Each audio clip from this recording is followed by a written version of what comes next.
नमस्कार। Unacademy IAS Prayagraj की तरफ से आपका बहुत बहुत स्वागत करते हैं हमारी विशेष श्रृंखला में, जिसमें हम करंट के किसी इंपॉर्टेंट टॉपिक की चर्चा करते हैं, 360 डिग्रीज के एनालिसिस करते हैं और समझते हैं दरअसल चर्चा के बिंदु क्या है। देखिए, आज जिस टॉपिक पे हम और आप चर्चा करने वाले हैं ये नालंदा विश्वविद्यालय से जुड़ा हुआ है। अब आपको लग रहा होगा नालंदा विश्वविद्यालय, ये तो हमने पढ़ा है, ये तो बड़ी पुरानी सी न्यूज़ हो गई, 3-4 दिन पुरानी बात हो गई, जहाँ पे हम लोगों ने ये न्यूज़ देखी थी कि प्रधानमंत्री नरेंद्र मोदी ने हाल ही में नालंदा विश्वविद्यालय का इनॉग्रेशन किया था और नए तरीके से नालंदा के रिवाइवल की बात हो रही थी और कहा जा रहा था कि ये एपीजे अब्दुल कलाम का सपना हुआ करता था कि नालंदा को फिर से वैसे बनाया जाए जहाँ विश्व के देश के जो अलग अलग देश हैं वहाँ के लोग, जैसे चाइना, म्यांमार, कंबोडिया, थाईलैंड जैसे ये जो देश हैं, जो ऐसे पहले इंडिया में आया करते थे पढ़ने, वैसे ही फिर से आए और इसका रिवाइवल हो जाए। देखिए, आज जिस खबर पे हम चर्चा करने वाले हैं वो दरअसल नालंदा के इनॉग्रेशन की नहीं है। दरअसल सोशल मीडिया पे लगातार एक बहस छिड़ी हुई है। अब ये बहस क्या है, आपको याद हो तो जब नालंदा यूनिवर्सिटी के मतलब जब इसका जब इनॉग्रेशन हुआ था तो ये कहा गया कि नालंदा यूनिवर्सिटी का क्षय कैसे हुआ था, डैमेज कैसे हुआ था। तो खबर ये निकल के आई कि उस समय एक मुस्लिम जो आक्रांता था जिसका नाम था बख्तियार खिलजी, जो कि आपके ऐबक का एक सेनापति हुआ करता था, उसने जो है इसके क्षय में उसी का जो है हाथ रहा, क्योंकि उसने कहा गया कि इसको जो ढहाया गया वो बख्तियार खिलजी के द्वारा ढहाया गया। अब क्या हुआ कि सोशल मीडिया पे एक बहस छिड़ी हुई है। ये बहस क्या है, कुछ लोग कहते हैं कि जो है इस जो नालंदा के ढहने में बेसिकली बख्तियार खिलजी नहीं बल्कि ब्राह्मणों का किया धरा है। तो देखिए, मुद्दा क्या हो रहा है कि यहाँ पे एक द्वंद्व हो रहा है। ये द्वंद्व हो रहा है, हु हैज डिस्ट्रॉयड नालंदा। एक डिबेट है जो कह रही है ब्राह्मणिज्म वर्सेस बुद्धिज्म की वजह से नालंदा ढह गया है।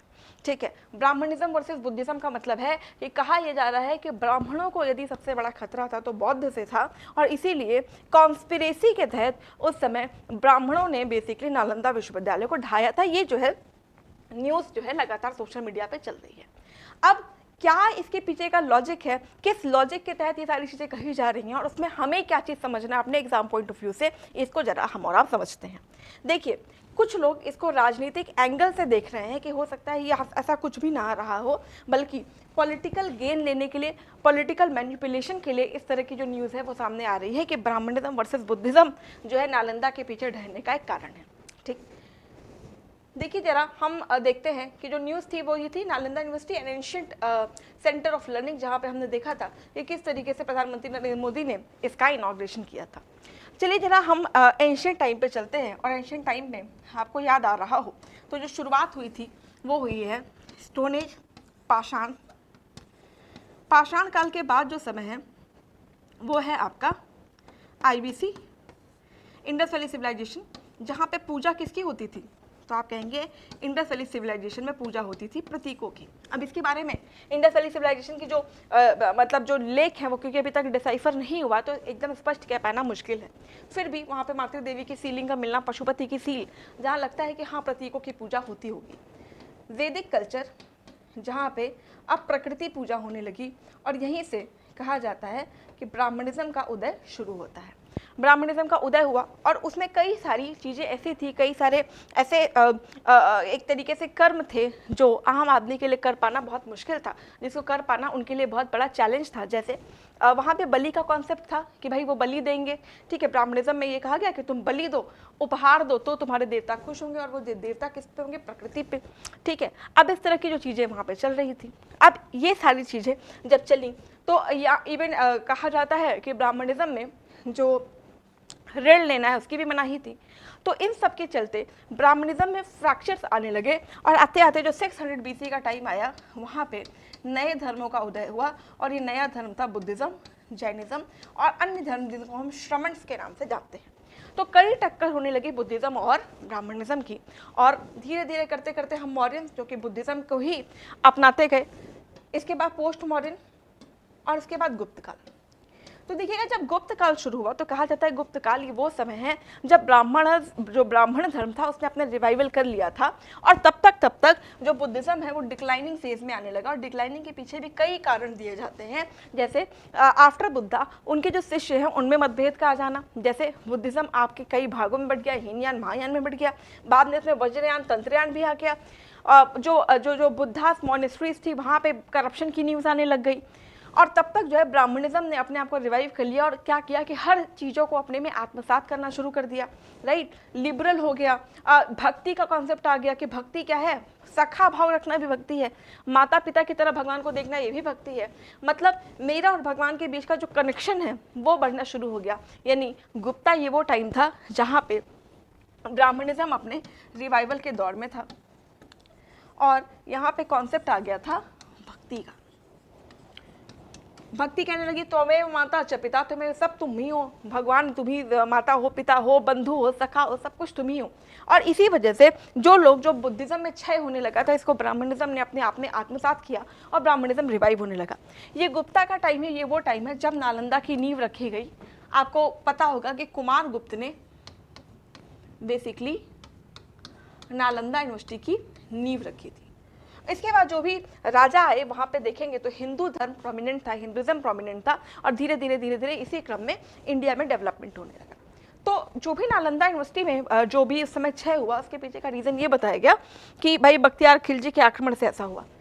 अभी डिबेट ये हो रही है, अलग अलग जो रिसर्च सामने आ रहे हैं खासतौर से सोशल मीडिया पे, जहाँ पे ये कहा जा रहा है कि एक्चुअली ब्राह्मणिज्म की कॉन्स्पिरेसी से नालंदा ढहा, क्योंकि नालंदा में बुद्ध धर्म को ज़्यादा प्रोमिनेंट स्थान दिया गया था।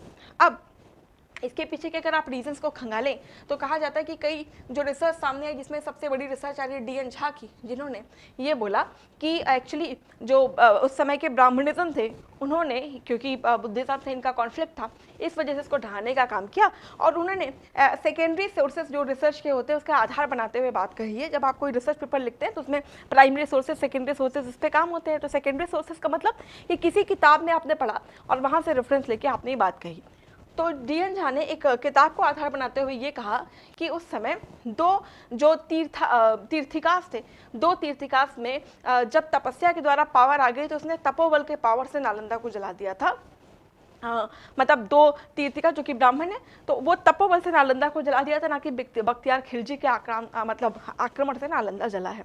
तो कुछ लोग कहने लगे ये हिंदू बनाम मुस्लिम की कॉन्स्पिरेसी है, लेकिन जब आप इस पूरे तथ्य को खंगालेंगे तो कई सारी चीज़ें सामने आएंगी। ये तो खैर जैसे जो मैंने आपको बताया कि कई सारे रिसर्च पेपर छपे हुए इंडियन नालंदा, या ये जो DN झा का जहाँ पे ये बताया गया कि ब्राह्मणों ने जलाया था। हालांकि जब आप इसको खंगालेंगे तो सबसे बड़ी बात कि जब नालंदा बन रहा है गुप्ता डायनेस्टी में, तो गुप्ता का समय ही हिंदुइज्म का टाइम है, तो उनको इस तरह से कोई करने की, मतलब आप सोचिए तो खुद ही वहाँ पे हिंदुइज्म रिवाइवल के दौर पे है, तो शायद ही इसके कोई एविडेंस मिले। इसके साथ ही साथ आप देखेंगे तो जो बख्तियार खिलजी का आक्रमण है वो सिर्फ बिहार तक सीमित नहीं रहा है, वो आप कश्मीर तक भी उनके आक्रमण को देख सकते हो। तो ये सारी चीज़ें ये बताती हैं कि जरूर ही ये सब जो है पॉलिटिकल स्टंट होंगे, बजाय कि यहाँ पे कितनी सच्चाई है। खास बात ये याद रखिएगा कि जो भी नालंदा की साइट अगर हम देखें तो नालंदा के ऑफिशियल साइट पे भी ये लिखा है कि at the end of 12th century invader Bakhtiyar Khilji demolished the monastery, killed the monks and burned the valuable library। तो ये कहना है जो हमारी मतलब जो साइट है, जो नालंदा की ऑफिशियल साइट है, वहाँ पे ये डेटा लिखा हुआ है। तो जो इतिहास है, कई बार आप याद रखिएगा इतिहास क्या था वो हम एविडेंसेस के थ्रू ही जानते हैं, चाहे वो लिटरेरी एविडेंसेस हों या आप जो खनन के माध्यम से जो है एविडेंसेस हों। तो जो इतिहास है वो इतिहास काल की दृष्टि से ही देखे जाते हैं, और हर बार दृष्टि सेम हो ये आवश्यक नहीं होता है। आपको मेरे ख्याल में जो टॉपिक है वो क्लियर हो गया होगा। आप मुझे कमेंट सेक्शन में बताइएगा कि नालंदा के रिवाइवल से इंडिया के जो फॉरेन पॉलिसी उस पर क्या सिग्निफिकेंस होगा। चलिए आज के सेशन को यहीं पे विराम देते हैं। बहुत बहुत शुक्रिया, बहुत बहुत धन्यवाद आपका ज्वाइनिंग के लिए। Thank you so much, have a nice day ahead.